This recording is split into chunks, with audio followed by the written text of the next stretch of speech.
Simmons College, in collaboration with the Angela Project, presents 40 Days of Prayer for the Liberation of American Descendants of Slavery. Biblically, the number 40 represents a period of testing, trial, or probation. So we are inviting you to join us in 40 Days of Prayer as we observe this 400th anniversary of enslavement in America. Beginning July the 12th and concluding August the 20th, Christians and justice-loving people from around the world will pause to commemorate 400 years of slavery, so we might reflect on where we have been and project a new course for race relations in America. For each of the 40 days, there will be facts surrounding slavery and Black oppression in America, and we are the voice of one prayer declarations. Also, read the actual stories of enslaved people escaping captivity through the Underground Railroad.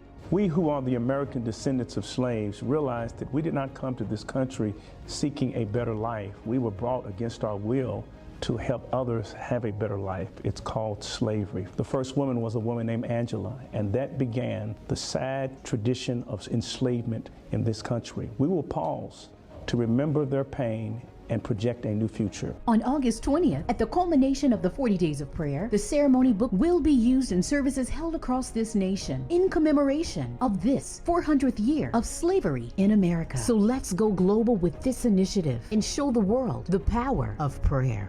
40 days, 400 years.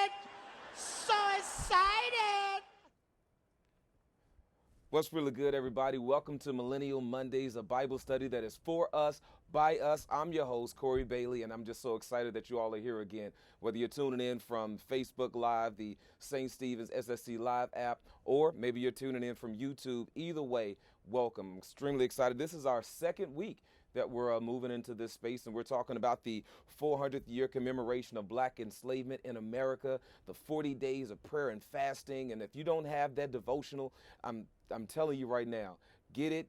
Make certain that you can even get it as a Kindle edition. You don't have to wait for the back order. You can get it as a Kindle edition, download it. We're on day 11, so if by chance you are fasting with us and you fell off, jump back on that thing. I mean, listen, it's all right. You're not done until you just say that you're done. Keep on trying. But we do have a great lesson that we want to jump into, and we're extremely excited about this. Again, we're following along, and this Bible study is going across the nation. It's not just happening here at St. Stephen's. You have a lot of different denominations, the Presbyterians, Catholics. You have the National Association of Baptists that are actually doing this with us. This is a great conversation, a great time to have this conversation. And it's a wonderful time to be in a space where, even though this is a difficult conversation, it's a great time to be in the space where you can at least have this conversation and have the back and forth and air the differences and be able to understand, listen, we may not be able to see eye and eye, but we still can walk hand in hand, because this is something that touches everybody. So our lesson today is talking about Joseph. And so last week we talked about Hagar, and how she was the first slave that was mentioned by name in the Bible. And then we paralleled that story with Angela, who was the first slave that was mentioned by name in a census back in 1619. And so, we did the law first mention, goes back, and we talked about the status of the slave and how labeling people will allow you the opportunity to mistreat folks and put them in a different space and all of that great stuff, right? And so we dealt with that reality of all the relationships that were broken from a person who is listed as a slave and a person who was ripped from everything they knew and all of that, right? So reparations doesn't have to necessarily always mean a check. It's more than that. There's a lot of things that go into the repairing of the relationships, the repairing of a community, the repairing of a people. There's so much. So we're going to jump into it today. We're talking about Joseph's long journey. And the way that I wanted us to take a picture and look at this was to realize that we are one another's keeper. I am my brother's keeper. It's extremely important for us to really look at it from that perspective, because as we dive into this reality, what we will see is that when I look at somebody through the lens of something that they've done to me, or the difference that they are from me, or when I look at them through a lens, then what happens is easier for me to discount their worth. It's easier for me to discount their persons. It's easier for me to discard them and push them to the side, because I'm viewing them from a lens. And man, I can't wait for us to jump right in. So let's look at it. Before we jump in, as always, let's have a quick prayer and let's go. God, we thank you for your word. We thank you, God, for always reminding us, oh God, that you are above and you are looking down, and you are so mighty and so able to do above and beyond what we can imagine or think. So we ask that you would open our hearts, open our minds. Father, bless us to have this conversation, and we'll be ever mindful to give you the praise. In Jesus' name we pray. Amen. So listen, we're looking at Genesis 37. And we'll have a few scriptures which we're going to look through. So we're starting at chapter 37 in Genesis, verses 23 through 28. And then we'll skip to verse 36. All right. So in your own quiet time, your devotional time with God, I would encourage you to read through the whole story of Joseph, and then also get some other commentary and other books to help you understand the story and the background of everything. But here we go. So verse 23, we're talking about, so when Joseph came to his brothers, they stripped him of his robe, the long robe with the sleeves that he wore, and they took him and threw him into a pit. The pit was empty, and there was no water in it, meaning there's nothing to break his fall. Verse 25 says, then they sat down to eat, and looking up, they saw a caravan of Ishmaelites. Now we'll come back to that in a second. Coming from Gilead, and with their camels carrying gum, balm, and resin on their way to carry it down to Egypt. And then Judah said to his brothers, what profit is it if we kill our brother and conceal his blood? Come, let us sell him to the Ishmaelites and not lay our hands on him, for he is our brother, our own flesh. And his brothers finally agreed, and when some of the Midianites traders passed by, they drew Joseph up, lifting him up out of the pit, and they sold him to the Ishmaelites for 20 pieces of silver, and they took Joseph to Egypt. Now we skip down to verse 36, and it says, meanwhile, the Midianites had sold him in Egypt to Potiphar, one of Pharaoh's officials, the captain of the guard. And so there's a whole lot that's going on in that little bit in which we just read. And so again, we want to start back from the reality that Joseph's brothers sold him into slavery. And when you understand the story, you understand that, his brothers were jealous of him. His brothers, they were sick and tired of watching their father, Jacob, treat Joseph as this. He was just the apple of Joseph's eye. I mean, he just adored old Joseph. I mean, he just loved Joseph, and he loved his brother Reuben. But his brothers also, they saw this and they were just so tired of it. They just got so mad. They were jealous. And we can, take that and understand that reality, but it really doesn't even matter because of the way that they handled things and what they did. They took their own brother and threw him into a pit. So we got to look at that whole thing and understand, wait a second. They took their brother. How could they take their brother and throw him into a pit? I'll tell you how they can do it. They did it because when they looked at him, they didn't see him as their brother. They didn't see an affiliation with him. They saw the jealousy. They saw the envy. They saw the anger. They saw all of the things that they had witnessed in their life, and they were just tired. They were fed up hearing about Joseph and Joseph talking about his dreams and different things. When they saw him coming, they said, here comes this dreamer. We're going to kill him. And we're going to make it seem like an animal got a hold to him. And they had this whole scheme planned, all of this. And one of the things in which I want to touch on really quick, there are two things. First of all, don't think that everybody's excited when God starts blessing you. Now that's extremely important because there are people that are around you now, and when God starts lifting you up and doing things in your life and changing, and you start doing things a little different, start talking different, start acting different, and start saying, listen, I'm a new me, I'm reborn, and I'm redeemed, I got a new look on life. When folks start seeing you change, then you may see a change in them because everybody's not happy about God blessing. But then the other piece that goes along with this is, again, that was Joseph's brothers. His brothers threw him in this pit. His brothers hated him that much.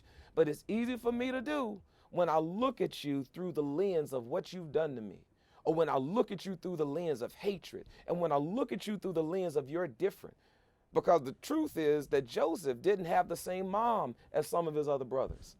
And so Jacob, their father, was so in love with Rachel, Joseph and Reuben's mom, and he worked 14 years in order to get her hand in marriage. And so he was so in love with her, and when she passed away, when she had Reuben, he just felt that all that he had left of her was Joseph and Reuben. He just loved them, and he made Joseph this pretty coat of many colors, and Joseph with all these dreams, and his brothers were fed up. And sometimes, y'all, if we're not careful, we can look at one another in that space and get jealous of somebody else. And we'll see that person coming in, maybe not even church. Maybe we see them coming to work. Maybe we see them driving in the new car that they just got. And we get so filled up with envy and jealousy that sometimes if we're not careful, we'll do the same thing. We'll start thinking, well, I can't wait. Watch, something's going to happen to them. They know they can't afford it. They know this, they know that. All that crazy stuff. But when we realize that we are one another's keeper, I am my brother's keeper, watch how this thing turns out. I was hoping that I would be able to share a picture, but I just got it in late. It was my fault. It's a picture where there were people sitting around the table, and all they had were these long spoons.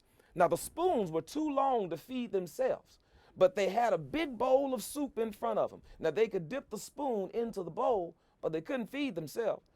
But the best way for them to survive is to dip that spoon in that bowl and then feed somebody else.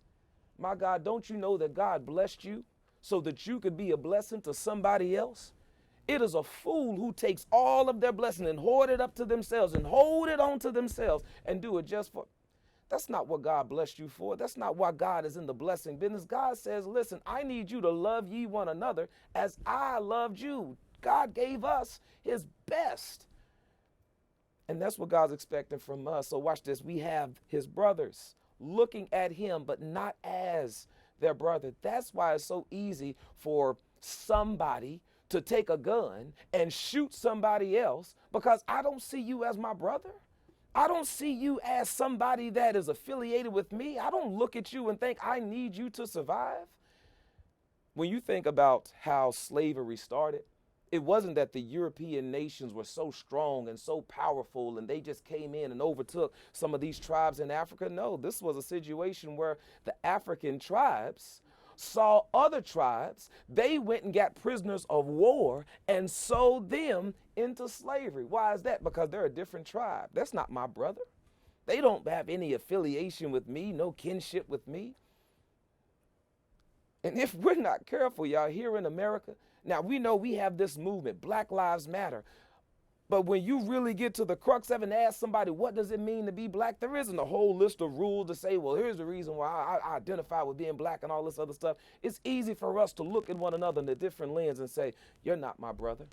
I'm not affiliated with you and we can't allow those vices. We can't allow those things to divide us, because when we do that, we can't stand together. We are stronger together. I'm reminded of a Charlie Brown cartoon, Lucy. And she was one of my favorite characters in this Charlie Brown cartoon. I just loved her. She would play with Charlie Brown and she would say, kick the ball, Charlie Brown. Charlie Brown come and run, kick the ball. She'd take the ball away from him. He'd flip up in the air. But one of the things that she said that I always kept to my heart, she told Charlie Brown, she said, listen, when I hold these fingers up in the air, individually, they not anything. They're really insignificant. But when I ball these things up into one little fist, they pack a powerful punch. And individually, you all, we can't do anything by ourselves. But I promise you, if we were ever to find this reality that I am my brother's keeper, and we love one another, and we stop being so jealous and looking at people and looking at things for what folks got, and stop worrying about how they got it, but realize that if God bless them, if God bless my neighbor, he's in the neighborhood, so I'm just going to stand in line and wait for the blessing to come. If we could ever get to that point, I promise you, we are unstoppable. Even if I'm talking about, not just talking about black folks, I'm talking about people, and black folks especially. But Joseph's brothers, let's get back to this, right? Joseph's brothers threw him in a pit. And it's so unfortunate. But what I love about this, what I love is how God will take what someone means for your bad, and God will turn that thing around. Because here's the truth. My next point is that pit life happens. All of us are going to find ourselves in the pit at one time or another. It's just a season of a pit life. It's something that is going to happen. It's a part of the whole process, if you will. Watch this. The Bible says that his brothers threw him in the pit, and there was no water in it. You want to know the best thing about being in the pit? And it's not like there are a whole lot of good reasons to be in a pit. But one of the best things as far as being in the pit is knowing that there is no place else to look but up. When you are at rock bottom, and the other part is when you're looking up, realizing being at rock bottom, understanding who is your rock. When you're leaning on the everlasting on, when you're leaning on the unchanged mover, the rock, whom says, I will look upon this rock, I will build my church. When you realize that Jesus is the rock that you're leaning on, the one that you've thrown in the pit, Jesus is right in that pit with you, and you go to looking up, I promise you, because here's the thing, Joseph couldn't get out of that pit, and that was a situation where there was nothing he could do to change his situation. And that's pit life for you. When you find yourself, and here's another thing about this pit life situation, right? It came as a surprise. Joseph didn't plan for this. It wasn't like Joseph woke up and said, all right, so today they're going to throw me in the pit. Now I'm going to like put some more clothes on to brace myself when I fall. It wasn't nothing like that. It took him by total surprise. Fact of business, Joseph was told by his dad, go check on your brothers. Then go see how things are going on in the field. He went searching. He had to ask somebody where his brothers were. And some man said, look, they done went down to Dothan. I saw them. They're a little further down the way. So go check them out over there. Brothers see him from afar off, and they're already plotting and scheming against him. So what I'm saying is that when you find yourself in those pit life situations, they come by surprise. Joseph didn't plan for this. And sometimes in our situations, pit life for us may come in the form of a bad diagnosis. We may go to the doctor and just think it's lab work. And then they come back coming up in the doctor's room, and they sit down and say, well, it's cancer. Or I'm sorry to tell you, but it's terminal. Or I'm sorry. I mean, there's no telling. You're not prepared for that.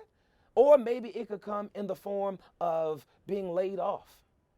And you go to work just like every other day thinking, hey, it's good. It's a good day to be here. I'm blessed and highly favored. Then the manager calls you in the office and says, we're sorry, we got to let you go.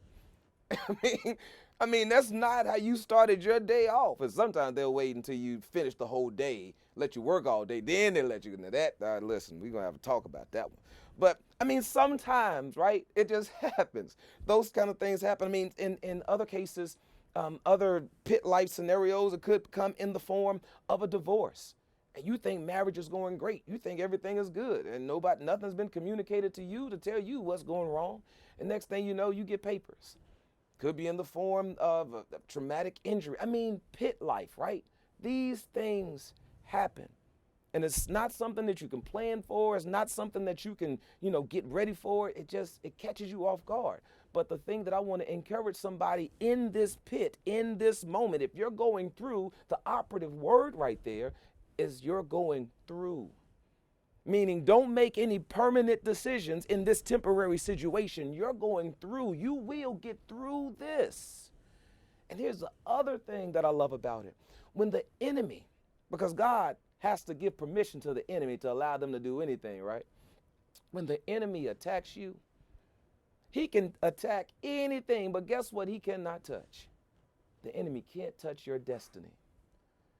And so while, yeah, sure, you're going through some difficult times, some turbulent times, and you've not just experienced a season of pit life, you have seasons of pit life. It just seems like it just won't ever get any better. It just keeps on and keeps on and keeps on. What I'm here to encourage you, what I'm here to tell you is that God is right there and he is with you in this, and he is preparing you for where he's taking you.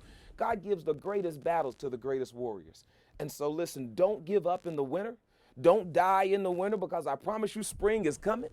It's a pit life season, because watch what happens. In the middle of it, they realize we could kill him. But because the enemy can't touch your destiny, God changes the hearts of his brothers and says, no, let's not kill him. Let's sell him into slavery. Again, God is already at work. There are things that God is doing on your behalf, and it's behind the scenes. You don't even know it. You're going through it, and you're trying to figure out how, trying to figure out what, trying to figure out why. And God is saying, listen, baby, I already got it. All I need you to do is trust me.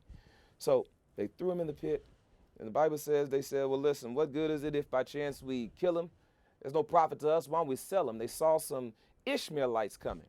Now, that's interesting, because if you was with us last week, then what you realize is that Hagar was great with child from Abram, because Sarai said it would be a great idea if Hagar and Abram got together. And then when Hagar and Abram got together, Sarai gets mad, right? So Hagar has a child, names him Ishmael. And God tells her, I will make your descendants as numerous as the sand. Here now we see there is a group of Ishmaelites. There is a group, there is a nation that is named after this group. And so you got the Ishmaelites that are coming, and they're here, and they sell Joseph into slavery to the Ishmaelites. Kind of a turn of events, right? You got the Egyptian that was that was given to the Israelite, and now you got an Israelite being sold into slavery with the Ishmaelites. So we go into this space, and we see whereby Joseph was sold for 20 pieces of silver into slavery. And he was sold again when they get to Egypt to Potiphar. And Potiphar was the captain, or the Pharaoh's official, the captain of the guard, and one of the high people in the military. He had all these honors about him. And so he gets sold to Potiphar. Potiphar, Pharaoh's official. Goes to the house, and everything that Joseph puts his hands to, everything that he touches, God blesses. Because again, even though the enemy may attack your person, the enemy cannot touch your destiny. You are blessed. And to see how blessed you are, there are people that have gone through the same thing that you've gone through, but they don't look like you look like, because God is so with you. God keeps you in such a way that you don't even look like what you've been through. Here it is. Joseph had been thrown into a pit. There was no water in the pit. He's lifted out, and God blesses him so that everything he touches is blessed. We're in chapter 39 now. I totally just jumped and didn't tell y'all. We moved to chapter 39. But in chapter 39, verses 1 through 3, it says, "Now Joseph was taken down to Egypt, and Potiphar, and an officer of Pharaoh, the captain of the guard, an Egyptian, brought him from the Ishmaelites who brought him down there.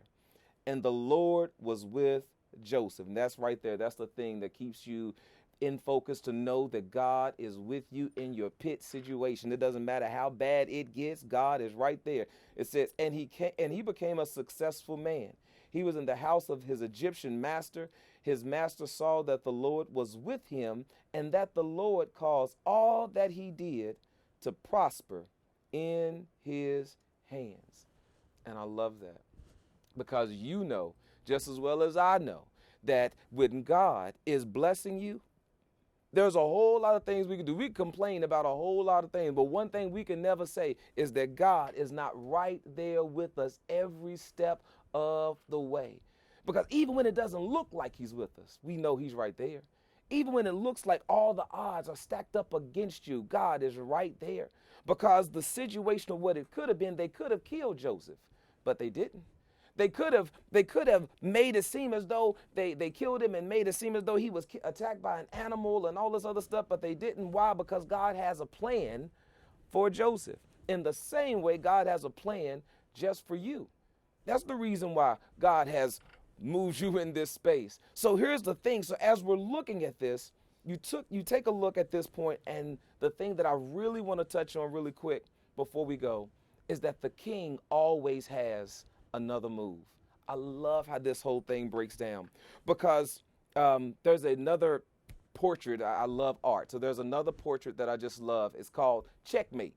And the thing about Checkmate, I was reading a book with Dr. Jeremiah Wright. Dr. Jeremiah Wright, he was talking about this in his book, What Makes You So Strong? And he talks about this portrait of Checkmate. And you have Mephistopheles and Dr. Faust. And I know I just messed Mephistopheles probably all the way up. It may not be the way you pronounce it, so y'all let me know if that's not right. But you have Dr. Faust, and you have this devil, this agent of the devil that is looking at this, that's looking at the chessboard, and he's looking as though, I got you. I got you. There is no way that you can win. Dr. Faust is looking in deep concern. There was a tour over in England whereby they were looking at the picture, and this one fella was just looking at the picture. He couldn't take his eyes off of it. Everybody else walked away, but he's just standing there looking. He's standing there. He can't take his eyes off of it. He's looking. He starts pacing, and he's thinking. He looks back at the picture, and then finally he takes off running, and he says, "It's a lie.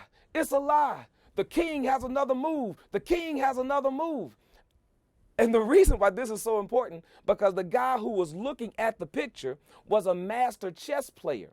And the master chess player is able to see more than what an ordinary person would see. An ordinary person looks at it and thinks that the enemy, the devil, has won the game. But this master chess player is looking at the board and says, "Oh no, it's a lie, because the king has another move." And what I'm saying is that you and I, we have a master chess player that is looking at the board and is saying, "Wait a second, no baby, I've got another move." You think that it's over. You think the odds are stacked against you. You think that you're not going to get out of this pit, but I allowed you to go in the pit because I've got a palace in place for you. All you've got to do is just trust me, because the king has another move. Y'all, we are one another's keeper. When you see your brother in a situation and you see them down and feeling bad, or you see them in a bad way, listen, don't be so quick to put a label on them and say, that's what you get. You deserve it because XYZ. Listen, none of us are operating on any type of merit. All of us are walking around by God's grace. And I just want to encourage you to make certain that you look at one another, not through the lens, but as being each other's brother's keeper. Listen, we're out of time. I know there's way more than this, and we don't have time really to get through it, but I'm hoping that we can continue the conversation. Please get at us at info@ssclive.org. Tweet us, get back at us at the Facebook Live, or look at us on YouTube, Instagram, whatever you can do, but definitely make certain we continue the conversation. I'm super excited. Thank you all so much. And again, we out of here, y'all. Oh.